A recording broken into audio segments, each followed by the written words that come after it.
Hello dear viewers, क्या आपने कभी सोचा है कि आपके गुस्से में लिया गया एक गलत फैसला आपके पूरे जीवन को बदल कर रख दे।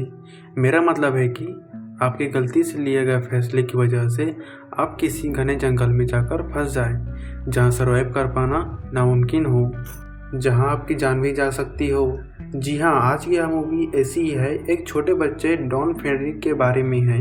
वह अपने गुस्से और चिड़चिड़ेपन की वजह से एक काफ़ी बड़ी मुसीबत में फंस जाता है।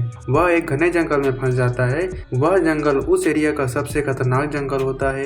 वहीं वह लड़का उस जंगल में 9 दिन तक किस तरह से सर्वाइव कर पाता है और क्या क्या खतरों का सामना करता है, यह आपको इस मूवी में पता चलेगा। तो चलिए इस मूवी को शुरू करते हैं। मूवी की शुरुआत में हम 2 बच्चों को देखते हैं, डॉन और रायन, जो नहाकर अपने घर की ओर आ रहे होते हैं, क्योंकि आज उनके पापा काम से बहुत दिनों बाद घर आने वाले थे और उन्होंने उनसे वादा किया होता है कि आज हम फिशिंग करने के लिए जाएंगे, जिस वजह से वे दोनों बहुत खुश होते हैं। जिसके बाद उसके पिता वहां आ जाते हैं, जिसे देख उसकी पूरी फैमिली बहुत खुश होती है। वहीं हम देखते हैं उसके पापा डोनाल्ड फेडरिक को, जो थोड़ा सा परेशान होता है। यह बात अपनी पत्नी को कहता है तो वह कहती है, समय के साथ सब ठीक हो जाएगा, आप इतना टेंशन मत लो। वहीं उसके दोनों बच्चे बात बात पर झगड़ रहे होते हैं, जिन्हें देख डोनाल्ड काफी गुस्से हो जाता है और उन्हें कार धोने की सजा दे देता है। पर हम देखते हैं कि वहां भी वे दोनों झगड़ने लगते हैं, जिसे देख डोनाल्ड कहता है, क्या तुम बच्चों की तरह लड़ाई कर रहे हो? मर्दों की तरह लड़ाई करो, असली फाइट करो। लेकिन उसी वक्त वहाँ उसकी वाइफ आ जाती है और उन्हें खाने के लिए बुला लेती है, जहाँ हम देखते हैं डोनाल्ड खाते हुए कहता है कि मुझे फिर से वापस जाना होगा काम के सिलसिले में, और कहता है कि हम फिशिंग के लिए नहीं जा पाएंगे, हम जाएंगे कल हैकिंग के लिए। लेकिन वही डॉन को यह पसंद नहीं आता, क्योंकि उसे हैकिंग में कोई इंटरेस्ट नहीं था। जहाँ गुस्से में वह अपने पापा से यह भी कह देता है कि अगर आपको फिशिंग के लिए नहीं जाना था तो आप आए हैं क्यों यहाँ? जहाँ उसकी मॉम यह सुनकर हैरान हो जाती है।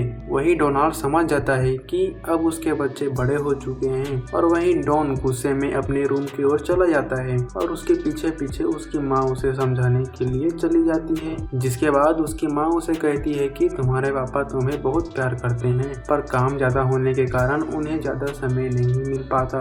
जिसके बाद हम अगली सुबह का सीन देखते हैं, जहां डोनाल्ड और उसके दोनों बेटे हैकिंग के लिए निकल जाते हैं। वही हमें पता चलता है कि हैकिंग करना तो डोनाल्ड का एक बहाना होता है। वह डॉन और रायन के साथ समय बिताना चाहता था। वह नहीं चाहता था कि उसके बेटे को उसके पिता का साथ ना मिले और वे बाद में रिग्रेट भी ना करें, इसलिए उसने फिशिंग का आइडिया छोड़कर हैकिंग के लिए हाँ कहा। वही हम रास्ते में हेनरी को भी पिकअप कर लेते हैं, क्योंकि हेनरी को जंगल के बारे में बहुत कुछ पता होता है। वहीं हेनरी उनका गाइड बनने वाला था। फिर वे जंगल में पहुंच जाते हैं, जहां पर वे एक स्थान पर कैंप लगाते हैं। वही रात हो जाती है, जिस पर हेनरी बच्चों को रात में कहानी सुनाने लगता है, वो भी डरावनी वाली। वहीं वह कहानी बताता है कि एक भारतीय आत्मा जो पहाड़ों में गुम जाने वाले लोगों की आत्मा को चुरा लेती है और उन्हें मार देती है। जिसे सुनकर डॉन तो नहीं घबराता, वह सोचता है कि यह तो एक झूठी कहानी है। लेकिन हम देखते हैं कि वे दोनों बच्चे होते हैं, इस वजह से दोनों डरने लगते हैं और जल्दी ही सो जाते हैं। जिसके बाद हम अगली सुबह का सीन देखते हैं, जहां उन्हें जंगलों के बीच से गुजर कर जाना होता है, जहां हेनरी उन्हें बताता है कि कैसे हम वहां तक पहुंच जाएंगे, वहाँ क्या क्या होगा, किन किन खतरों का सामना करना पड़ेगा, और यहाँ जो पेड़ पर लगे सफेद निशान हैं उसके बारे में बताने लगता है कि जहाँ यह निशान तुम्हें दिखे तुम समझ जाना कि तुम सही रास्ते पर हो। जिसके बाद देखते हैं कि कुछ दूर चलने के बाद वे लोग पहुँच जाते हैं, लेकिन हम देखते हैं कि मौसम काफी खराब हो चुका होता है। हर तरफ काले बादल और अंधेरी छाई होती है, जिसे देख डोनाल्ड कहता है कि यहाँ से हमें वापस चले जाना चाहिए, क्योंकि हम पूरी तैयारी के साथ नहीं आए हैं। तभी डॉन ने यह सुनकर चिड़चिड़ेपन में बोलता है कि क्या हुआ, आप तो बोल रहे थे हमें मर्दों की तरह बनना चाहिए, खतरों का सामना करना चाहिए। लेकिन वहीं हम देखते हैं डोनाल्ड को, जो यह सुनकर गुस्सा तो होता है, वह चाहता तो उन्हें थप्पड़ मारकर चुप करा सकता था, पर डोनाल्ड हेनरी को कहता है तुम इन दोनों बच्चों का ख्याल रखो और इन्हें ले जाओ, और उन्हें जाने को बोलता है। जहां हम देखते हैं कि हर तरफ बादल छाए होते हैं, वहीं पहाड़ों पर ठंडी हवा चल रही होती है और बारिश भी हो रही होती, जिस वजह से हेनरी भी कहता है कि अब हमें वापस चले जाना चाहिए, यहाँ रुकना बहुत खतरनाक होगा। पर डॉन नहीं मानता। वही रायन भी ठंड की वजह से परेशान हो रहा था वह कहता है कि हमें वापस चले जाना चाहिए, जिस पर डॉन और रायन के बीच झगड़ा चालू हो जाता है और रायन यह भी कह देता है कि पापा सिर्फ तुम्हारी वजह से ही घर नहीं आते। यह सुनकर डॉन गुस्से में वहां से भागकर वापस नीचे की ओर भागने लगता है, पर धुंध होने के कारण वह रास्ता भटक जाता है और जंगल के अंदर की ओर भागते चला जाता है, जहां उसे लगता है कि गलत रास्ता पहुंच गया है, जिस वजह से वो अपने पापा को चिल्लाने लगता है कि पापा मेरी आवाज़ आपको सुनाई दे रही है क्या? मैं रास्ता भटक गया हूँ, मेरी मदद करो। लेकिन हम देखते हैं कि इतने बड़े जंगल में आवाज़ उसके पापा तक कहाँ पहुँचने वाली होती है। वही रायन और हेनरी वापस डोनाल्ड के पास आ जाते हैं और उसे ऊपर हुई हर घटना के बारे में बताने लगता है, जिसे सुनकर डोनाल्ड बहुत परेशान हो जाता है और वह अभी चिल्लाने लगता है कि बेटे तुम कहाँ हो, लेकिन उसकी आवाज़ भी कहाँ पहुँचने वाली थी। खैर हम देखते हैं कि डॉन जंगल में भाग रहा होता है, तभी उसका पेन कांटों में फंस जाता है, जिसे देख वह डर से उस पेन को वहीं छोड़कर भागने लगता है।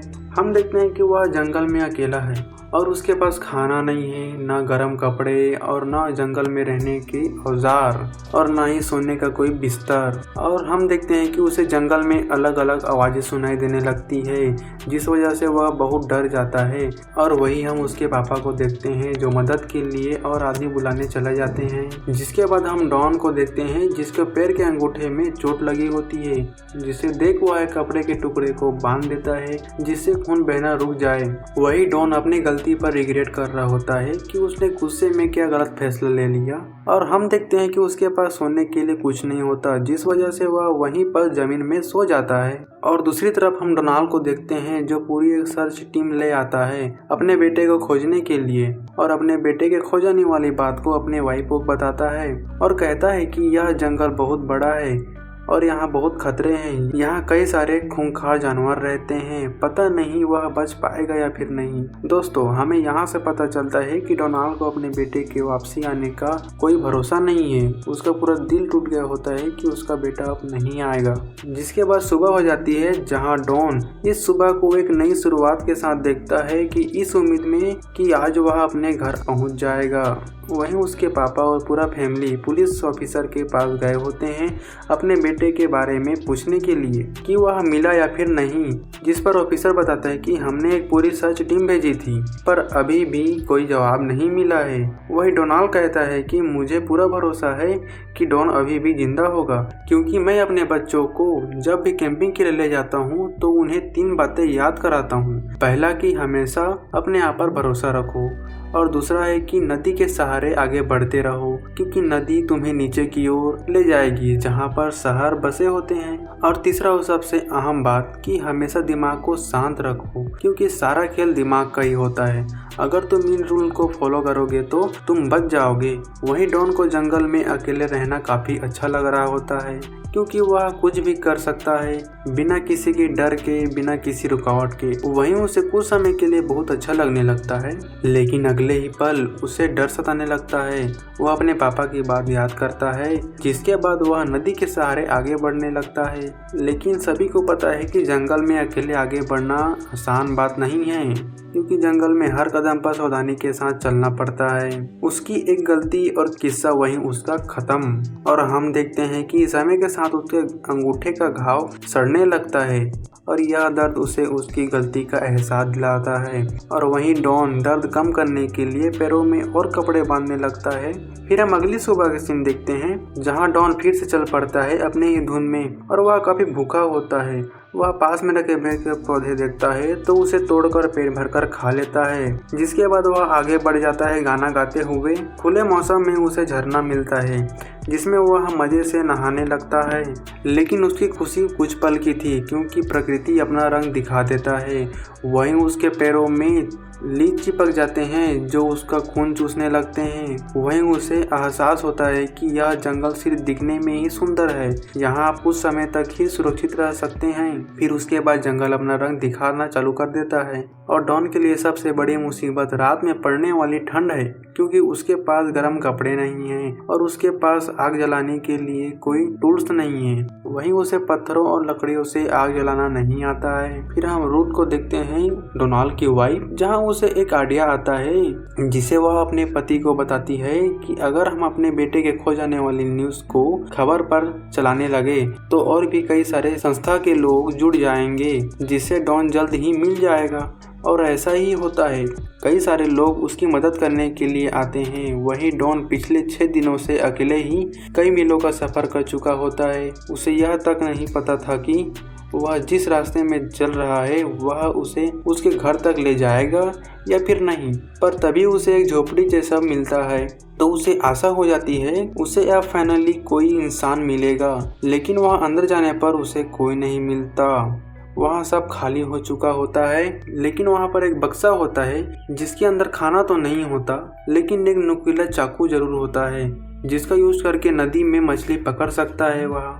और वह ऐसा ही करता है, लेकिन इससे कोई बात नहीं बनती। वह एक भी मछली नहीं पकड़ पाया। लेकिन तभी उसे एक आइडिया आता है और वह अपने शर्ट को निकालकर उसे जाल की तरह यूज करता है और एक बड़ी मछली पकड़ भी लेता है। लेकिन इसके बाद ही असली खेल चालू होता है, क्योंकि मछली को कच्चा खाया नहीं जा सकता, उसे पकाना जरूरी है और उसे आग जलाना भी नहीं आता। वह पत्थरों से आग जलाने की कोशिश करता है, लेकिन इससे काम नहीं बनता और वह थक हार कर मछली को कच्चा खाने लगता है।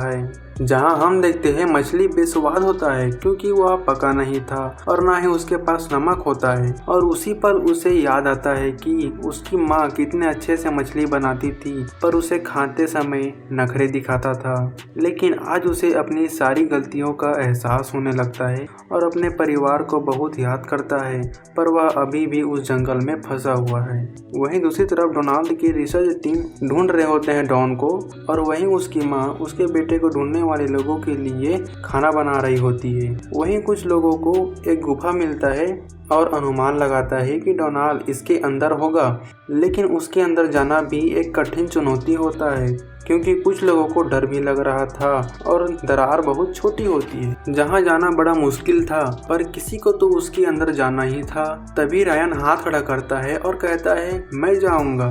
डोनाल्ड और रूथ वही प्रार्थना कर रहे होते हैं कि हमारे बेटे जिंदा रहें। वही रायन को एक लाश मिलती है, पर ध्यान से देखने पर वह किसी जानवर की होती है।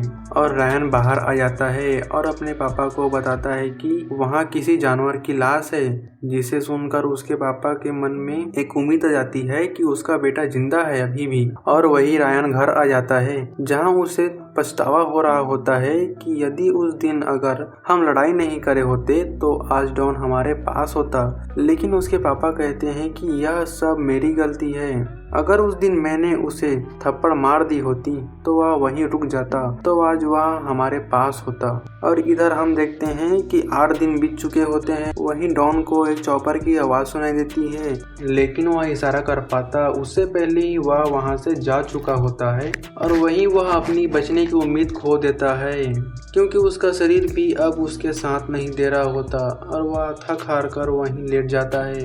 और वहीं उसे हेनरी की कहानी वाली भारतीय डायन नजर आने लगती है। लेकिन हम देखते हैं कि डॉन उससे नहीं डरता और कहता है कि मैं अपने पापा से बहुत प्यार करता हूँ, और जब हम बड़े हुए तो हमसे दूर हो गए, लेकिन जब हम छोटे थे तो हमें कहानियाँ सुनाया करते थे, जिस बात को मैं कभी भूल नहीं सकता। यहाँ से हम इमेजिन कर सकते हैं कि वह अपने पापा के साथ कुछ समय बिताने के लिए कितना तरस रहा है। लेकिन अब यह मुमकिन नहीं हो पाएगा, क्योंकि जैसे जैसे समय बीत रहा होता है वैसे वैसे उसका दिमाग भी बिगड़ने लगता है। उसे विजन आने लगता है कि जंगल के बीचों बीच बढ़िया सा एक बिस्तर नजर आ रहा है और साथ में उसका खुशहाल परिवार, जहां सभी खुश थे, जहां उसकी बहन झूला झूल रही होती है और उसका भाई उसे पानी दे रहा होता है, जहां सब कुछ हसीन पल होते हैं। लेकिन अब सब कुछ खत्म हो रहा है और उसकी उम्मीद भी खत्म हो गई होती है और वहीं वह गिर जाता है और हमें लगता है कि कहानी यहीं पर खत्म हो गई।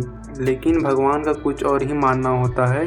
तभी उसके सामने उसके पापा आ जाते हैं और उसे कहते हैं कि घर आ जाओ बेटे। यह बात उसके बेजान शरीर में जान सी भर देती है और वह उठ खड़ा होता है और एक आखिरी बार अपने घर के तलाश में निकल पड़ता है।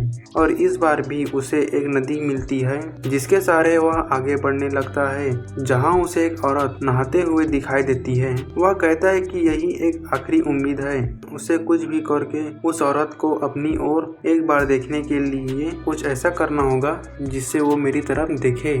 और वह जोर से चिल्लाता है और वह औरत उसे देख लेती है और उसे रेस्क्यू कर लेती है। जिसके बाद हम देखते हैं कि ऑफिसर कहता है कि डॉन ने 80 मील का सफर तय किया होता है, उस घने जंगल में कच्ची मछलियाँ और जंगली फल खाकर सर्वाइव किया है। यह चीज किसी भी आदमी के लिए ऐसा कर पाना संभव नहीं है, लेकिन डॉन ने ऐसा करके दिखा दिया, जो कि एक बच्चा है। और फाइनली वह अपने परिवार के पास पहुंच जाता है। वहीं उसकी माँ और भाई भी उसे मिलकर बहुत खुश होते हैं, जो सीन काफी इमोशनल होता है। और वही वह अपने पापा से मिलने जाता है, जहां सभी लोग उसके वापस आ जाने पर बहुत खुश थे। वहीं उसके पापा उसके खो जाने के दौरान बहुत जख्मी हो गए थे। वही डॉन जब उसके पापा के कमरे में जाता है तो डोनाल्ड अपने जख्मों को भूलकर अपने बेटे को प्यार से उठा लेते हैं, क्योंकि कभी माँ बाप के लिए उसके औलाद सबसे बड़े खजाने होते हैं। और यहाँ से यह कहानी पूरी तरह खत्म होती है। Thank you for watching.